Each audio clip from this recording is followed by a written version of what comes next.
It's termite season. Hi, it's me. And bugs fear the blue trucks from Essential Pest Control. Go blue at Essential Pest Control. We'll eliminate those bugs, bees, and termites. And stop paying too much to that national provider. Buy local for great service and affordable rates. Call Essential Pest Control because termites fear the blue. Run for your life. Call for the blue trucks from Essential Pest Control. 886-3029. That's 886-3029. Or check online at essentialpest.com.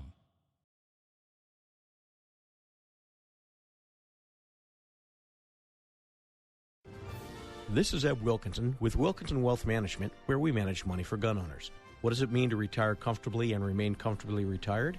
It means designing a plan that allows you to do the things you want to do, outpace inflation, and never run out of money in your lifetime. If you want to retire comfortably and remain comfortably retired, call me, Ed Wilkinson, at 777-1911. That's 777-1911 or WilkinsonWealthMGMT.com. I'm proud to welcome my good friends at Tucson Iron and Metal Retail to Inside Track as an advertiser. Jamie Kipper and her staff are conservation experts. They sell round and square steel tubing, metal plate and roofing materials, as well as new and used steel, aluminum, and stainless steel to ranchers, artists, interior designers, roofers, as well as you do-it-yourselfers out there.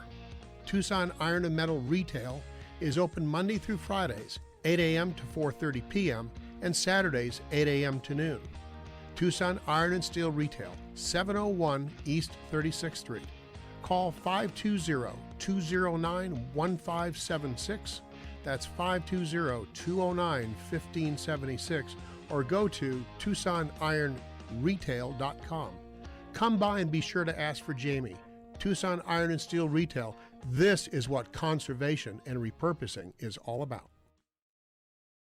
Welcome to Inside Track with Bruce Ash and Ed Wilkinson on the Live the Dream Media Network. Hey, welcome to episode 24 of Inside Track. Bruce Ash and Ed Wilkinson coming to you today live from the Live the Dream Media Studios in Marana, Arizona. We have another action-packed big Wednesday show for you today on Inside Track. Welcome back, Ed Wilkinson. Bruce, how are you? Good. How was the No Kings protest in New York City? It was great. Did you get arrested? No, I tried. The cops were too busy doing absolutely nothing. So I got up Saturday morning, big protest, go down to see it. There's thousands and thousands of people in Times Square because I was staying right at Times Square. Everybody had their signs. Everybody had their directions as to what to do. Got into the thick of things. Most people had absolutely no idea why they were there or what the real issues were. You know, and I talked. They thought it was still the '60s. A bunch of old people. It's a bunch of old. Yes. I talked to one of the cops. I said, "What's the deal? Are you worried about trouble?" He goes, "No. This is the only time they ever get out of the house." I said, "What is it? Sponsored by AARP?" You know, I don't get this. And then 12:30 comes, and it's over. And they all start going away, and I turned So they didn't have to disperse tear gas or fire hoses. No, these guys are on walkers and crutches and everything else. They went up to the Carnegie Deli and had a little schmear. Yeah, I talked to one of the cops. I said, "Okay, how is this ending right now?" He goes, "Well, that's all they had time for on the permit." So what are you talking about? Change your depends. Yeah, they go down and they get a permit, and they get it from this time to this time, and when it's over, everybody goes away. Well, and the cop said, "Yeah, we love it because it's overtime for us." Yeah, we've got to pay for those high rents and those incredibly high home prices in New York. And all these signs had the union label at the very bottom of it. Oh, that the produced by George Soros and company. Absolutely. Absolutely. Yeah. Well, join us directly is local political observer, not politician. Boy, you make the crappiest politician in the world, I think. You just let loose with everybody, Bill. Local political observer and critical thinker. That's what I think of when I think of Bill Sellers. In the second half of today's show, U.S. Air Force veteran, longtime Vail School Board member, and Republican candidate for LD17, Senator Chris King joins us. Shay, there's a little bit of reverb or something behind me. Thanks for joining us today on Live the Dream Media. Listen to us on the app, watching us on X, Facebook, YouTube, and other platforms.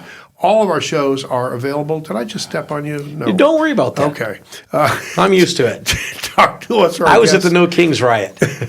Call us at 771-5101 or send a message to us on the Live the Dream Media Facebook site.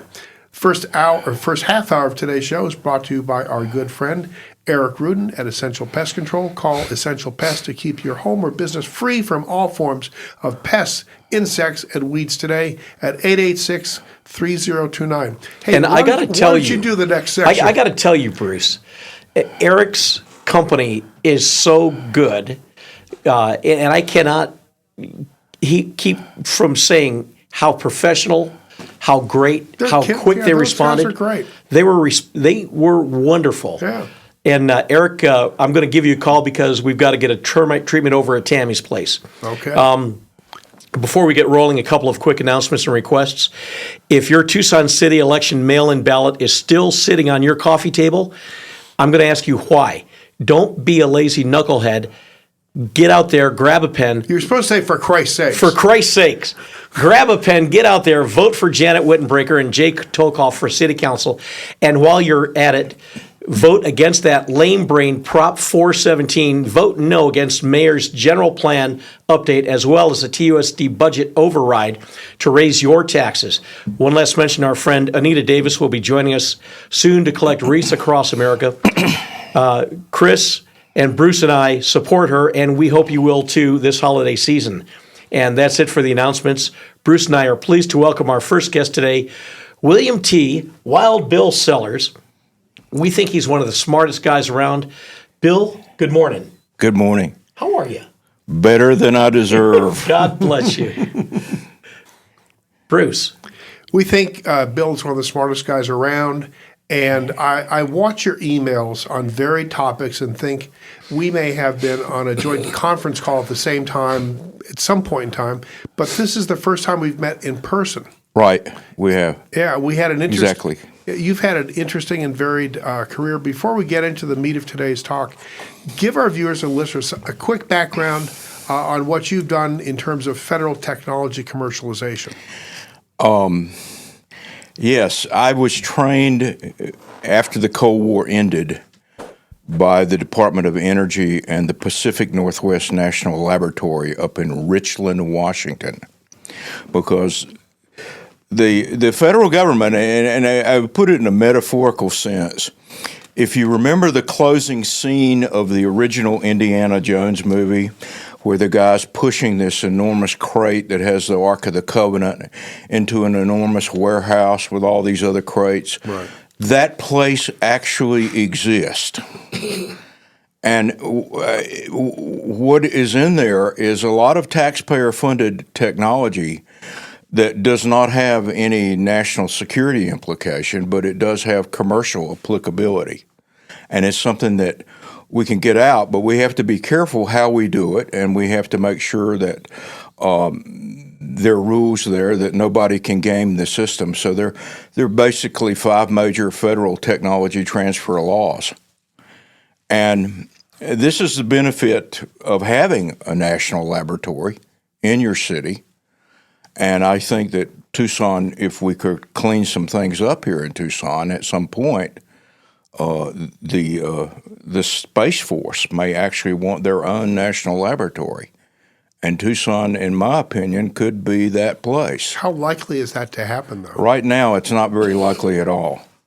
We have, Tucson has some major civic and social problems here, and I'm very concerned that the University of Arizona really is missing. They're also missing a tremendous opportunity in that kind of collaboration with a large federal R&D investment like that. Give us an example of what kind of projects are locked away, and what do you mean when you say we have to be careful about how it's deployed? Well, some of this stuff, when I say, let me take the second part of your question first. A large part of some of these technologies are enormously disruptive, and they literally can throw millions of people out of work within months or years of their introduction into the economy. So you have to be very careful, and then there are other things that when you stop and think about the internet itself was actually A government project. was a government project. It used to be called DARPANET, Right. and after the Cold War ended, they brought it out. And they commercialized it, and they said, let's bring it out.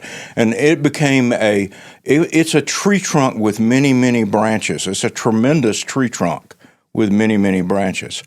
So that's the kind of thing that you look for. A lot of projects up at the Idaho National Laboratory, we had a client that had invented a type of cutting device that used liquid nitrogen. Because when you were going into they were using it to cut up material inside the decommissioning of nuclear facilities. And you cannot, whatever you're using to decommission, you cannot leave a secondary waste stream. So we had this liquid nitrogen gizmo that would cut things up and they could haul it out. Well, it turned out, and that didn't create a secondary waste stream. It also is very tunable, that you could bring this thing down to a microscopic scale, and surgeons could use it in surgery, and that kind of issue there. Another technology that they had is a type of extremely short-lived radioisotope. Okay. That they can create in a special type of reactor, and this isotope has a 46-minute half-life. Wow! And it is only an alpha-emitting radioisotope. It does not emit beta or gamma rays. It has a 46-minute half-life. And then another technology came along that's a molecular Velcro, that they could attach this radioisotope using this guy's molecular Velcro technology to a monoclonal antibody. Let's say you had kidney cancer. Sure. They could draw a sample of your kidney cancer from you almost non-invasively, craft a monoclonal antibody, bind it to the radioisotope, give you a shot, and the monoclonal antibody would carry the radioisotope straight to the kidney cancer and bomb it, so to speak, with the radioisotope. And then it's done. And you'd be hot for about 48 hours until all that energy went away, dissipated. You'd be hot. But you have to set your medical clinic up almost right next to the reactor, because you can't ship these radioisotopes around the country, because they lose their shine, as they call it. They lose the shine after 46 minutes. Half of it is gone, and another 46 minutes, another half is gone. But it's perfect for what's called cell-directed radioisotope therapy, and that's an example. I'm having a senior moment on a number when you're of doing examples. this, when you were running this, you had to have a top secret clearance. I did not. No. Oh, really? I did not. Now, my wife is a former deputy director of Los Alamos Laboratories. So she had an SCI or Q clearance. She's even higher than that. Okay. And she was also the DOE director of the the Idaho National Laboratory. Now, Idaho National Laboratory is going gangbusters right now because we're starting to recreate small-scale nuclear reactors called SMRs, small modular reactors. Like the one they're talking about for some of these data centers? Pardon me? Like the version that they're for the talking data about centers. for some of the data centers? Yes. So when your wife was there at Los Alamos, when was she there? She was there in the mid-20-teens. My daughter might know her. Okay. So, Bill, what you just described could be a groundbreaking sort of a medical advance. Right. AI. A lot of people think it's the best thing since sliced toast. Others say it could wipe out, like you talked about a few minutes ago, millions of jobs within a few years. Yes. If it was put into place. So if AI is something positive and something good, how does that development and transmittal into society, how does that get managed so that it's not as disruptive, or is that even possible? I can't really speak to any expertise I have on AI, but I would say you've got to watch what they can do with it. And I think that AI, my own personal inclination is that there are a lot of bureaucracies that AI is going to wreak havoc on. Like? I think that AI has a clear danger for about 80% of the University of Arizona's operating model. How so? That's interesting. I think that AI, as my son is a senior engineer. He works for Elon at Tesla out in California. Right. And he's a mechanical engineer. He uses AI on a lot of stuff. He does a lot of big battery issues. They sell a lot of industrial-sized batteries for power balancing, for things like that, for industrial type of applications. But getting back to AI's effect on the University of Arizona, if you can produce an AI type of program, let's say you want a bachelor's degree in civil engineering, and you can produce an AI course that you go by for just a fraction of the cost of 4 years, assuming you graduate in 4 years, a fraction of your cost of everything at the University of Arizona. And this AI program can teach you individually and run labs and things like that, do experiments, do tests, grade tests, and it's certified. And you have various agencies or state areas. Oh, you got this AI proctored or this AI type of test or this AI curriculum that you paid maybe 5 to 10% the total cost of a normal 4 or 5 year degree. What would that cost at the University of Arizona? And even in state, what are you looking at? $250,000 a year, maybe, or something like that. Plus the time. I am really I'm very pessimistic what I see at the University of Arizona actually coming to grips with the whole idea that a giant chunk of their basic business model could evaporate very quickly. And part of that's evaporating anyway due to demographic changes. Exactly. That's the birth latest. Rates down and so on. That's the latest biggie there. That came. I wasn't even aware of this until there's a bunch of stuff on YouTube. There's a guy out there that reminds me of this guy Michael Burry, who was the guy that fingered the mortgage.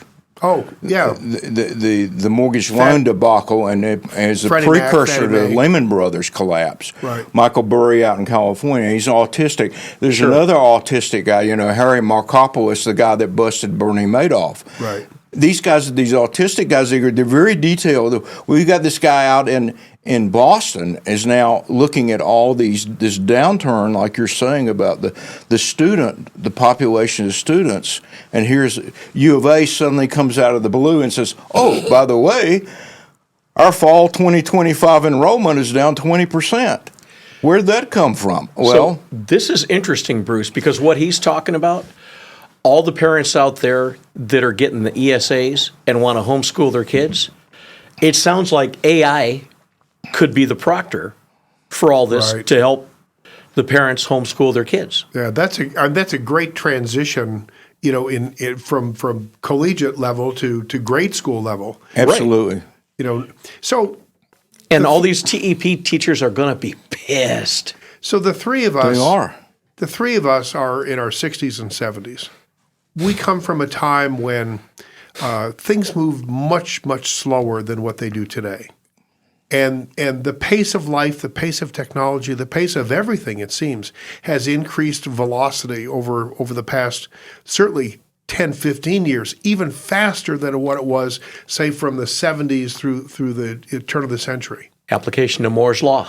right? It is. It's a it's a societal application of Moore's law. So how fast as society members, how fast as societal organizations and norms and so on, how does that keep up with the pace of technology? Because one seems to be running, a 4.0, 100-yard dash, and the rest of us are kind of, lazing along in the, minute or so.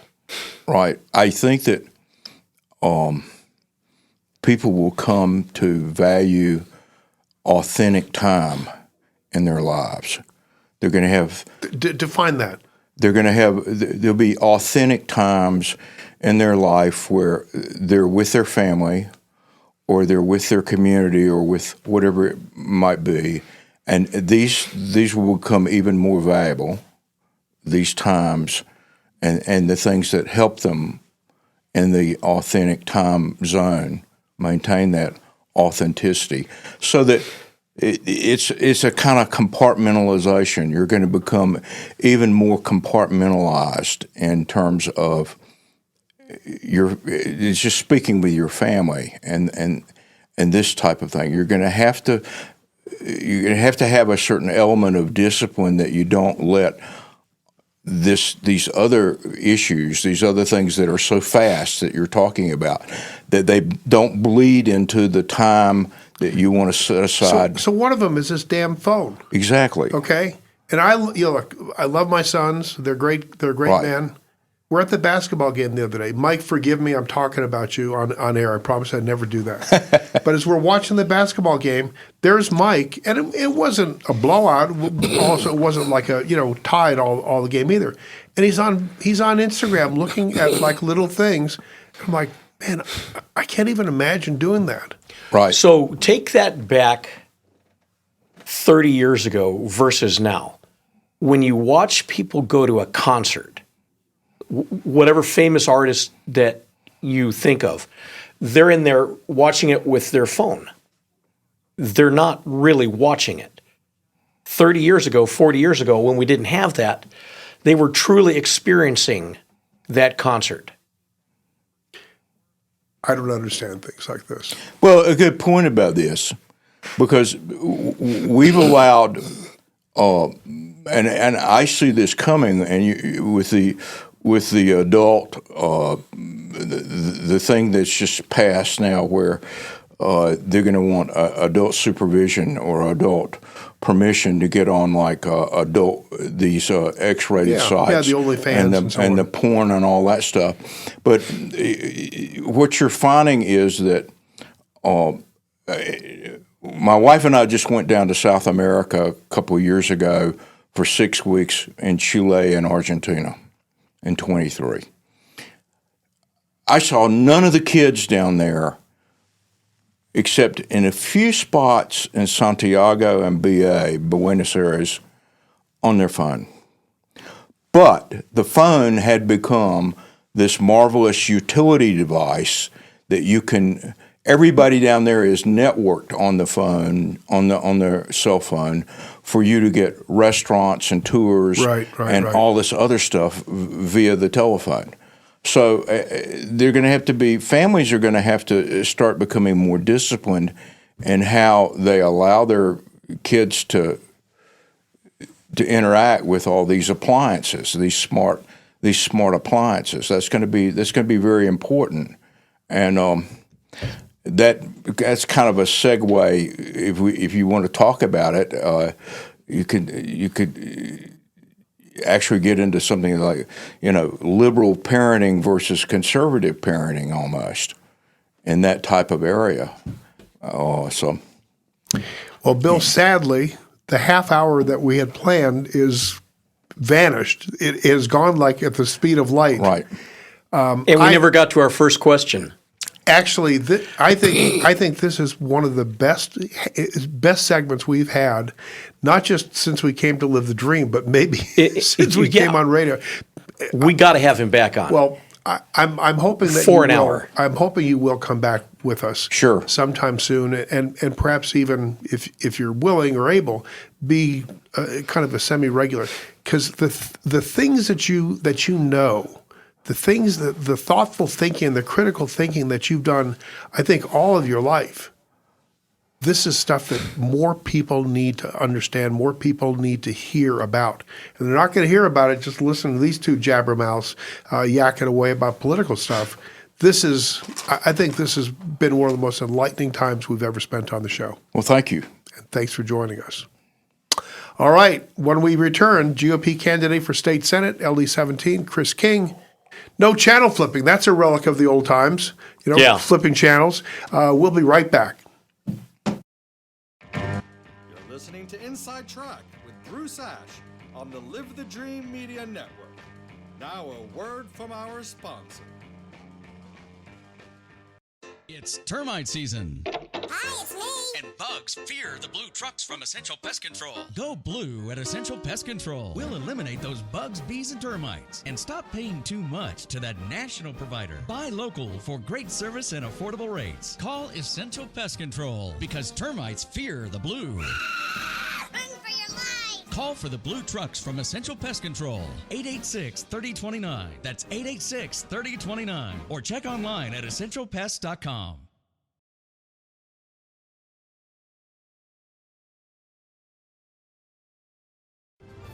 This is Eb Wilkinson with Wilkinson Wealth Management, where we manage money for gun owners.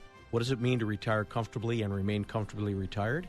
It means designing a plan that allows you to do the things you want to do, outpace inflation, and never run out of money in your lifetime. If you want to retire comfortably and remain comfortably retired, call me, Eb Wilkinson, at 777-1911. That's 777-1911 or WilkinsonWealthMGMT.com. I'm proud to welcome my good friends at Tucson Iron and Metal Retail to Inside Track as an advertiser. Jamie Kipper and her staff are conservation experts. They sell round and square steel tubing, metal plate and roofing materials, as well as new and used steel, aluminum, and stainless steel to ranchers, artists, interior designers, roofers, as well as you do-it-yourselfers out there. Tucson Iron and Metal Retail is open Monday through Fridays, 8 a.m. to 4:30 p.m., and Saturdays, 8 a.m. to noon. Tucson Iron and Steel Retail, 701 East 36th Street. Call 520-209-1576. That's 520-209-1576. Or go to TucsonIronRetail.com. Come by and be sure to ask for Jamie. Tucson Iron and Steel Retail. This is what conservation and repurposing is all about. Welcome back to Inside Track with Bruce Ash on the Live the Dream Media Network. Now back to our show. Welcome back to Inside Track. Boy, that last segment with Bill Sellers, That was it just great. blew my mind. And I'm hoping that David and the crew here get some good reels activity out of that, because I think it's going to blow everybody's mind. And Bruce, I got to tell you, I was serious when I said, look, we didn't even get to our first question. I know, we really and truly didn't. I mean, it probably comes as no surprise. We sort of script things out a little bit. And, Have an idea of what we're going to talk about. And, just to kind of keep the things flowing, we didn't even get to the first question with this guy. And one thing led to another thing, led to another thing, led to another thing. All right, this portion of Inside Track brought to you by Eb's great company, Wilkinson Wealth Management, who helps my family. Let him help you also. Wilkinson Wealth Management. Call Eb today at 777-1911. Eb? Hey, Inside Track is also brought to you by Essential Pest, Tucson Iron and Metal Retail, and my company, or Bruce's company, Paul Ash Retail, where they make great things happen every day. Bruce and I are pleased to welcome Vail School Board member, U.S. Air Force veteran, community leader, dad, joke author, and GOP candidate for Arizona State Senate, LD 17. Welcome, Chris. And before we get into the serious stuff, how about a dad joke? Okay, one of the best ones out there is, what did the janitor say when he came out of the closet? Supplies! Okay. That's one of the ones I use when I speak to the young ladies at Girls State every year during the summer. So it actually does pretty well. So they still do Boy State, Girl State? Boy State, Girl State, oh, yes. That's good. And I've been one of their speakers now for probably the last 5 years. Something I really, really That's enjoy doing. impactful. Yeah, that's cool. So you've been a school board member, now running for a state senate seat from LD 17. Yes. Why? If you look to what we're called to do, we're actually called to leave an inheritance for our children's children, right? And one of the things that I want to do is I want to leave an inheritance of what it looks like to take action. We're not called to be passive citizens in the United States. We're actually called to be active citizens. We're an active citizenry, and it's even in the Constitution. Article 1, Section 2 says that we actually have a duty as citizens to vote. Right? That's the first thing that we're called to do in the Constitution. So we have to start somewhere, and we have to model what we want our kids to see, what our grandkids to see. And that's really part of what I'm doing. That's kind of why I ran for school board as well, is I wanted to have an active role in shaping the education community, when they get into high school, because they live outside the district and they're going to come to live with us in the district when they go to high school. So I wanted to have an active part in that. You brought up the Constitution. Yeah. Article 1, Section 2. Mm-hmm. I'm going to ask you a question. Article 2, Section 2 of the Arizona State Constitution. What's the stated purpose of government? Do you mean that all power is inherent in the people, and governments derive from the consent of the governed? Yes. Perfect. Thank you. And are established to maintain and protect individual rights. Yes. Bruce, this is great. Well, it's always good to start out a political campaign knowing what we're supposed to do. Absolutely. As an elected official and as a citizen. So, and the difference, one of the interesting differences is our Constitution, our American Constitution, is only 4 pages. It was 4 pages handwritten, right? Our current Constitution is 108 pages in Arizona. Yeah, it's crazy. So Bruce tells me you've spent a lot of time talking to leaders and thinkers around issues on a statewide level. Including your last guest. And exactly. So what areas have you been focusing on, and what's the most important thing you've learned so far? One, that if you're a lifelong learner, this is the best job for you, because you're never going to cease learning. I went up to Phoenix yesterday and I was learning about tax policy. So I've got several resources on tax policy that I just barely started peeling through this morning, because yesterday I was up in Phoenix, came back, we had a Turning Point event at St. Philip's Plaza, and went out there and we were talking to constituents, we were talking to business owners, talking to my friend Art DeQueto, right, and Grant Kruger. So we were talking to a lot of people out there, and really just staying busy. So I haven't had a chance to get into the tax policy stuff. I just barely started touching it. So outside of that, that's one. Education policy, education funding is another one that we've really been, everybody's focused on right now, because we're seeing declining birth rates, we're seeing declining enrollment rates and everything else, and we're seeing school districts close schools. And these are things that affect everything, but the declining birth rates is just one piece of school funding. So if we don't have the kids, then they're not going to get funded. If they're not getting funded, then and there's a bigger societal problem. It is. If we're not reproducing enough in order to have a growing population. Absolutely. So we need, schools need people to make babies, after they're married and after they graduate high school. That's exactly right. Yeah, Graduate from graduate high school, get married, and then have kids. Yes. Yeah. So you've been focusing on education as a Vail school board member. Yes. So much so, I even went back to school and got a master's degree in educational administration and supervision. How long did that take you? So normally it's a 2-year program. I did it in 15 months, 16 months.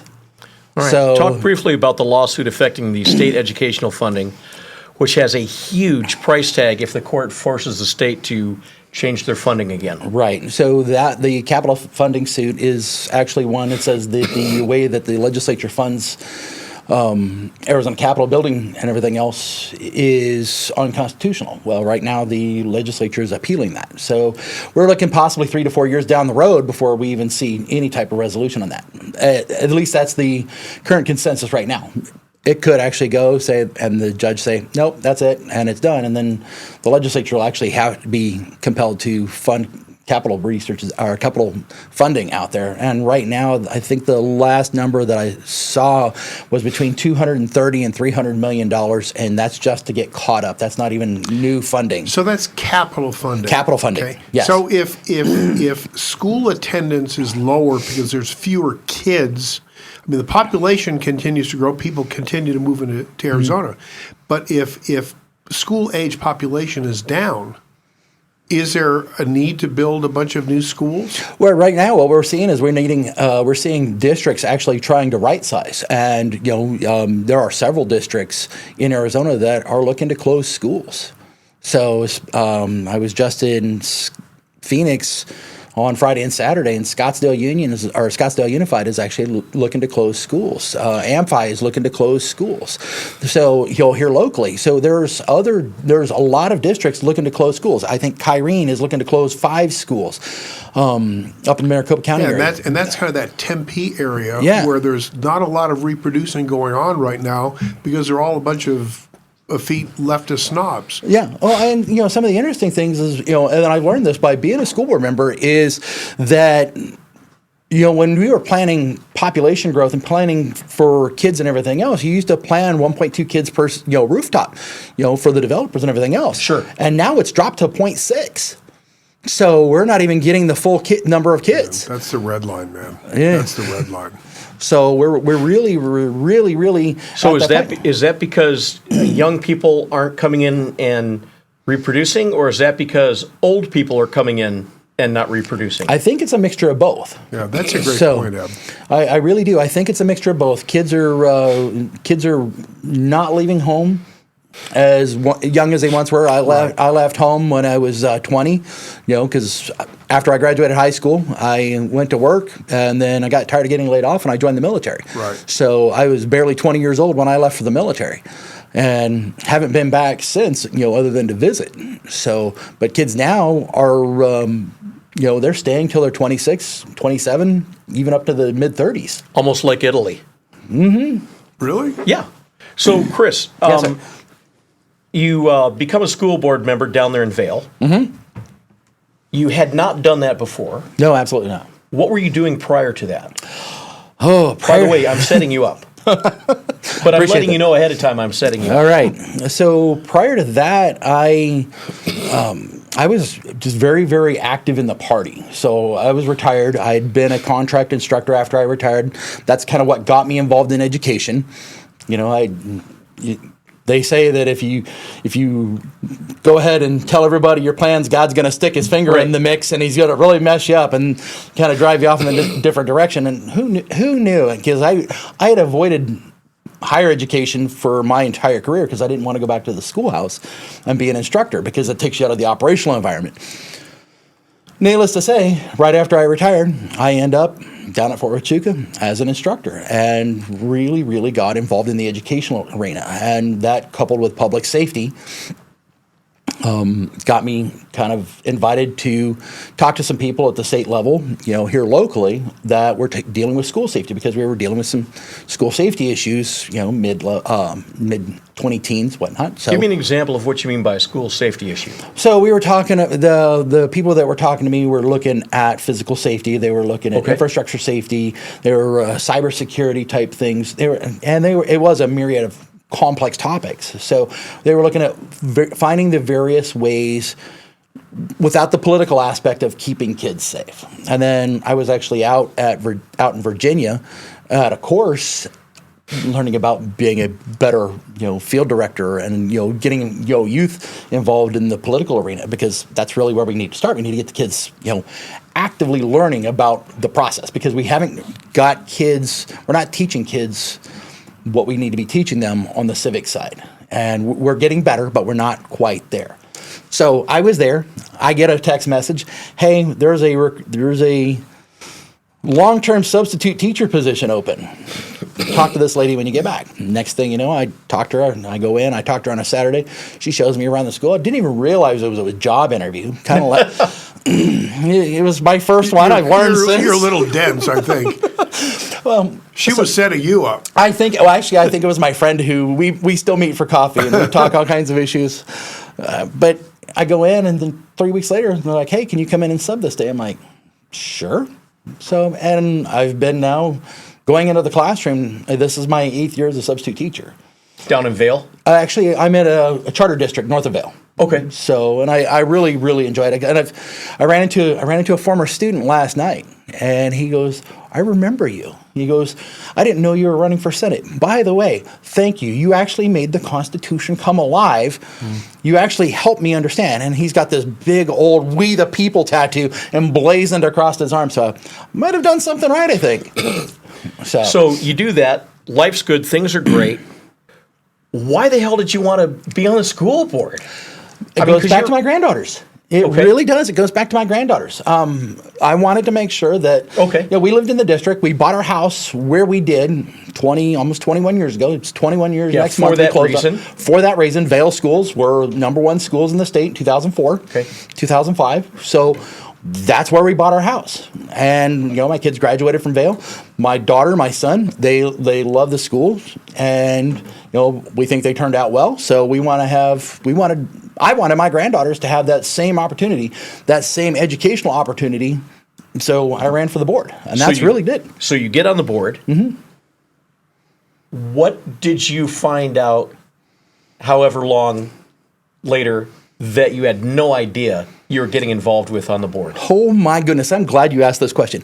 So everybody looks at education as a monolith, and I actually came up with this while I was actually going through grad school for education.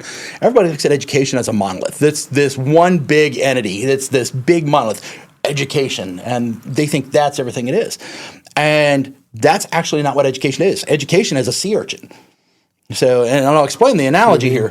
So if you look at a sea urchin, right, you have that soft, squishy piece on the inside, right? And that's your student. That's the thing that everything is designed to protect. So all of those spikes coming off that sea urchin, those are, your local regulations, your school district policies, your funding at the local and the county and the state and the federal level. All of those things, your teachers, your paraprofessionals, your substitute teachers, all of those things are designed to protect that soft, squishy piece on the middle. That is that child. That is that student. And so when I came up with that, and I've been talking about this. I've been talking about this now on the national level because I was training some school board candidates down in Texas back in August. And when I said this, and I've said this to a lot of our local education people, they're like, that's probably the best analogy. These are lifelong educators. Okay. And when they saw this, and I got the graphics and everything else, and they're like, that is probably one of the most powerful things that they've seen on an education piece. And it's hard to explain that. It's hard to explain education to people who aren't really involved in the education process. But when you kind of give them that graphic, that the visual, they like that. They can appreciate that. They can. It makes sense to people. So that's kind of really where it is on that piece. That staying involved that way. All right, Bruce. So we had George Califf on the show a couple of weeks ago from First Day, and we had him talk to us about ESAs and some of the attacks on ESAs by primarily Democrats. Talk about your position on the growth of ESAs here in Arizona, and the good, the bad, and the ugly. So ESAs, 100% in support of. All right, but I'm also a 100% supportive of parent choice. Sure, right? I think that's really that's the basis of ESAs. Absolutely, and there are some things that I disagree with on the ESA thing. So I serve as the clerk on the Vail School Board, so I review every voucher that comes out of the school district. And every school district has that person that reviews all those vouchers, and you review that. You see what's actually being spent, and you have that duty to ask questions. You question it. So, do I think that that's something that's needed at the state level? Absolutely. And it's not that I want to see ESAs go away, but I want to see some level of accountability, on that. And it's not like I want to automatically approve everything or automatically disapprove everything. I want to just see that review. I want to see an equitable level of review on ESAs for, that money that's being spent. So make sure it's being spent properly. Yeah, make sure it's being spent properly. And there's fraud. And there's properly fraud and waste might not even be the correct word. Yeah. There's fraud and waste in every governmental entity. Wherever there's money spent there. You see it in the federal government, every federal government department, every state government department, usually municipalities, has a fraud, waste, and abuse program where you actually Is the government still shut down? Yes. Okay. It's almost hard to tell, isn't it? So, unless you go out to the VA hospital, then usually you can see a few people that aren't normally there. So, but yeah, you have to look at that, and you try to weed out those exorbitant expenditures where they are and when they happen, so you're not having to peel it back as fast later down the line. Sure.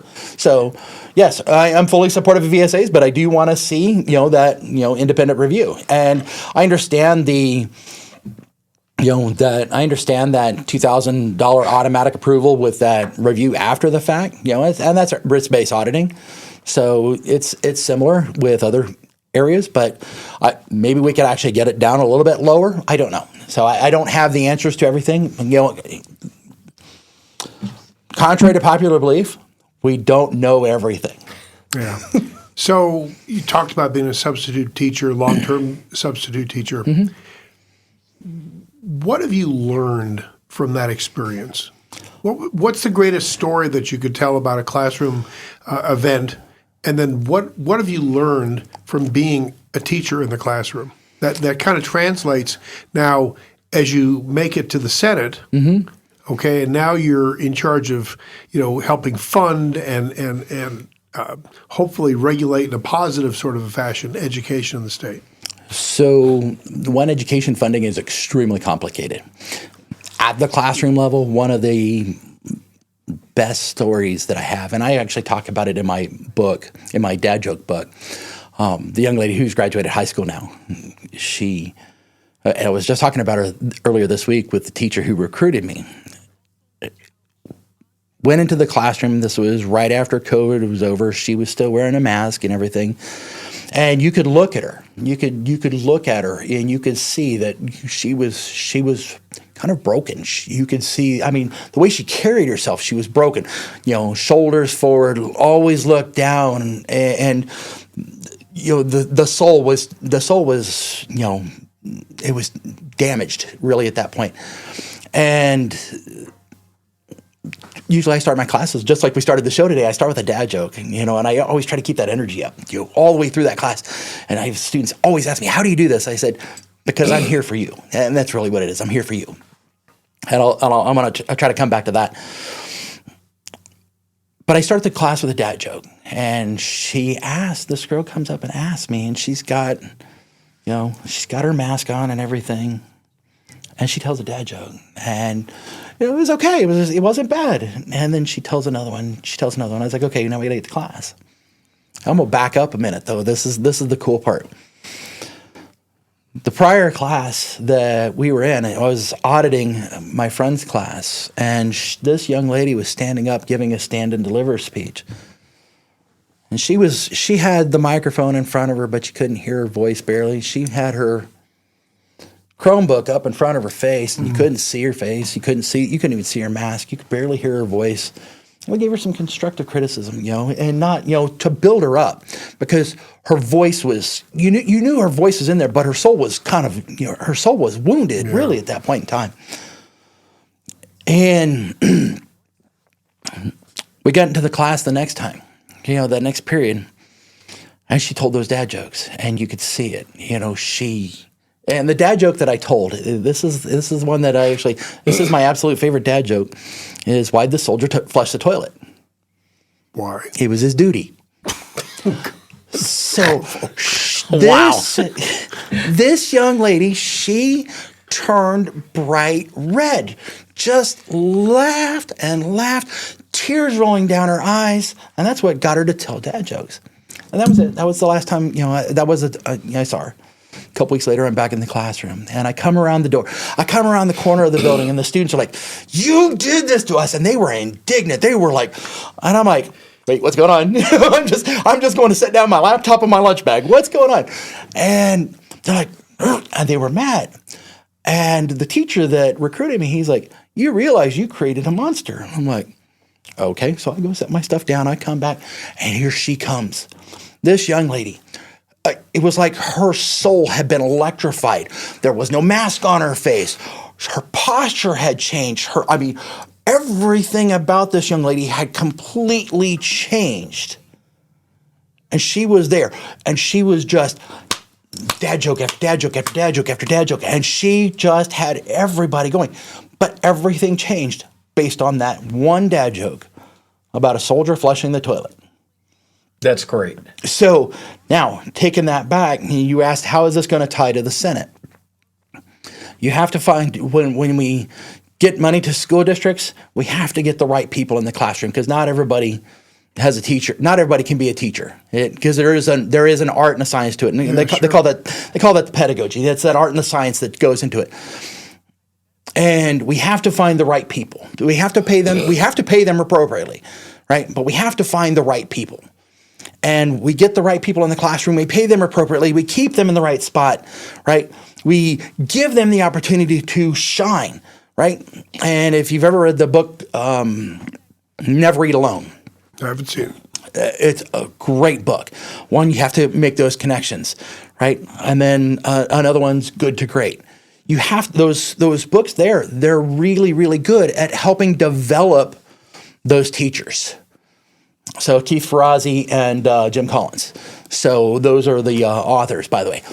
Great books, and they're great for professional development. Professional development has to be part of what we're doing with educators, and it can't be some outside necessary. And this is probably going to get me banned from a lot of the professional education consulting groups, which I'm okay with.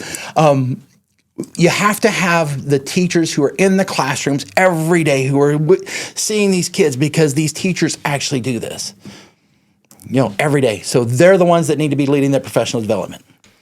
And I want to kind of do a quick, and I won't mention their names, but you see things as a substitute teacher and as a volunteer within the school district. And I do reading mentoring, peer mentoring. I do reading tutoring for fourth grade students, and that's so much fun, because we have a That's an explosive time in a kid's life. It is. Fourth grade. Yeah. Reading wise and so on. Yeah. So, and I love to read. I learned to read when I was 3. So, reading has been this really, really big thing for me. So, I'm sharing that with other kids and helping them learn to read, because it expands their mind into things that they can't even, fathom at that point in time. So, and then I do peer mentoring for, at-risk teens as well. So, things that you don't hear, things that are never seen in the classroom, all those unseen things that go on in the background. I was at a peer mentoring event the other day, and this young man, and there's a lot of financial issues in his life. But what I see every time that I go in there, I see teachers and staff taking things out of their own pocket to make sure that these kids have every opportunity and get everything that they absolutely need. So I just wanted to throw that out there. So a quick question. We don't have much time left. We have probably about 7 minutes or so left, and still have some other things to get to. Teachers unions, or teachers associations, I guess, as they're referred to here in Arizona. How strong are the teachers associations here in Arizona? And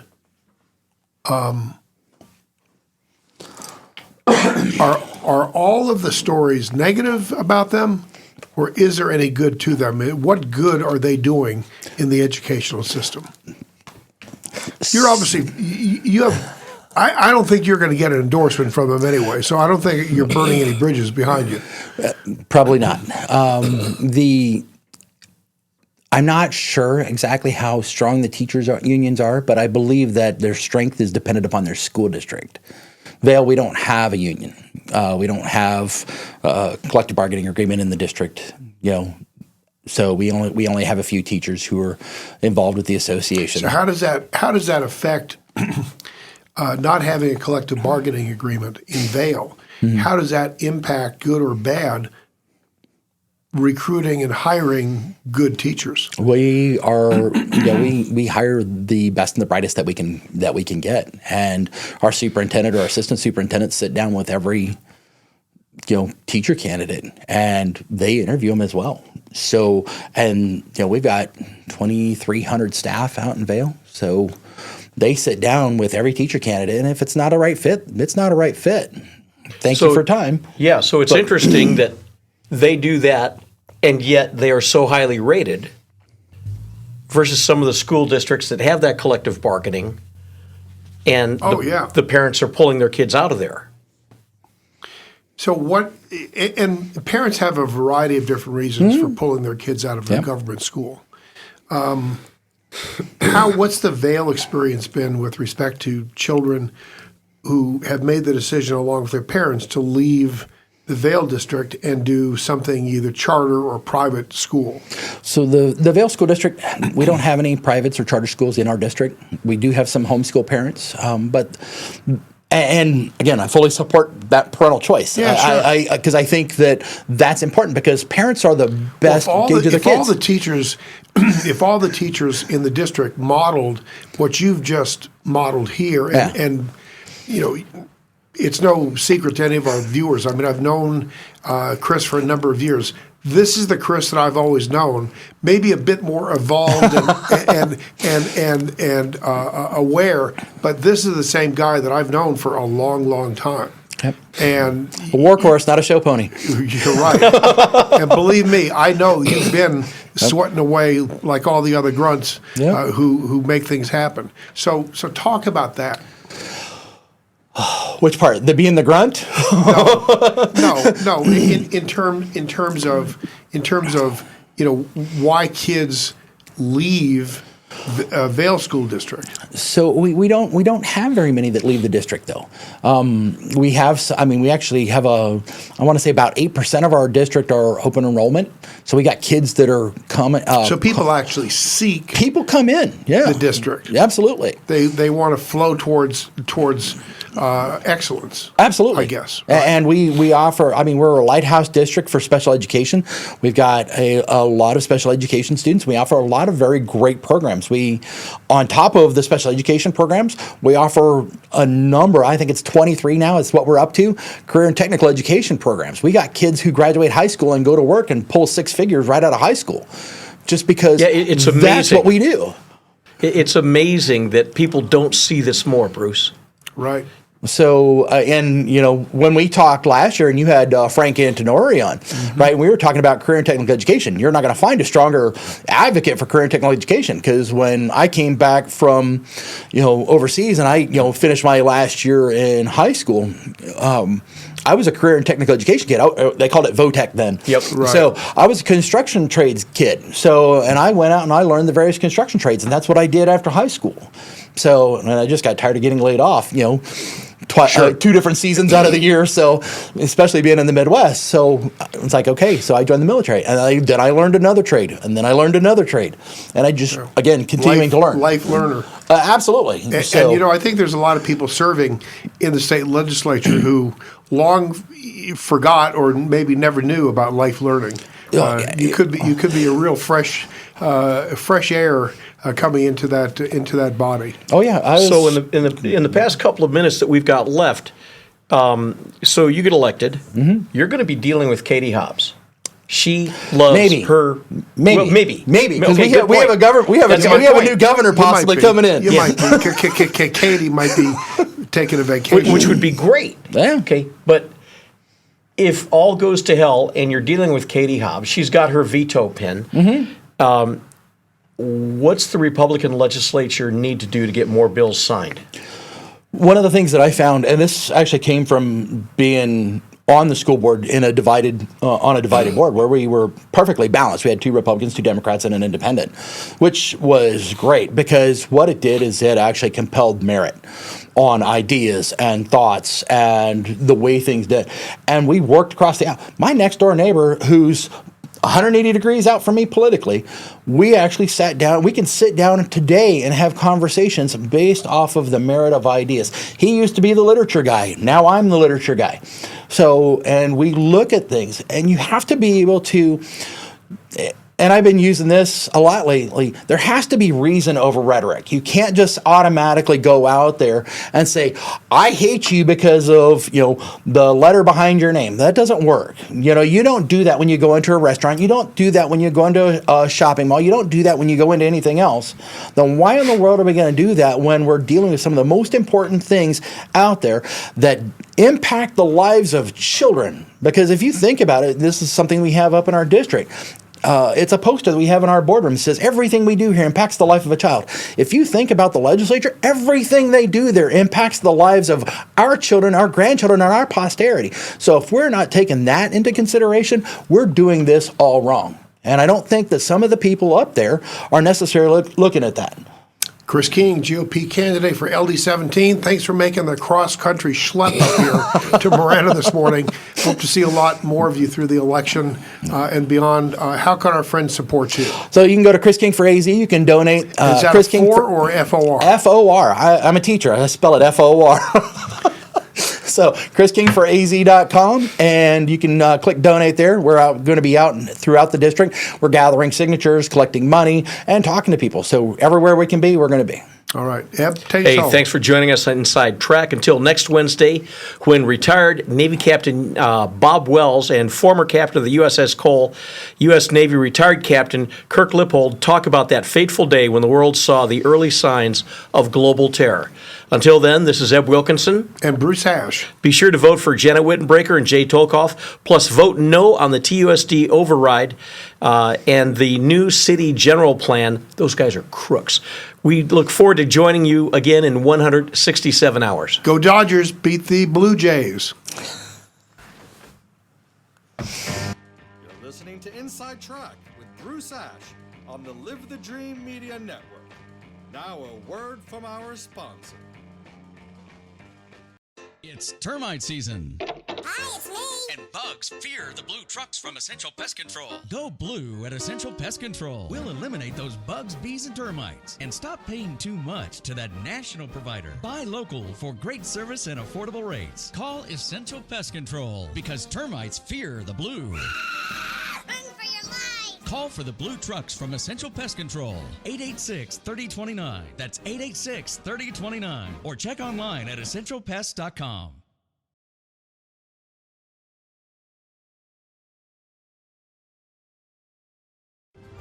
This is Eb Wilkinson with Wilkinson Wealth Management, where we manage money for gun owners. What does it mean to retire comfortably and remain comfortably retired? It means designing a plan that allows you to do the things you want to do, outpace inflation, and never run out of money in your lifetime. If you want to retire comfortably and remain comfortably retired, call me, Eb Wilkinson, at 777-1911. That's 777-1911 or WilkinsonWealthMGMT.com. I'm proud to welcome my good friends at Tucson Iron and Metal Retail to Inside Track as an advertiser. Jamie Kipper and her staff are conservation experts. They sell round and square steel tubing, metal plate and roofing materials, as well as new and used steel, aluminum, and stainless steel to ranchers, artists, interior designers, roofers, as well as you do-it-yourselfers out there. Tucson Iron and Metal Retail is open Monday through Fridays, 8 a.m. to 4:30 p.m., and Saturdays, 8 a.m. to noon. Tucson Iron and Steel Retail, 701 East 36th Street. Call 520-209-1576. That's 520-209-1576. Or go to TucsonIronRetail.com. Come by and be sure to ask for Jamie. Tucson Iron and Steel Retail. This is what conservation and repurposing is all about.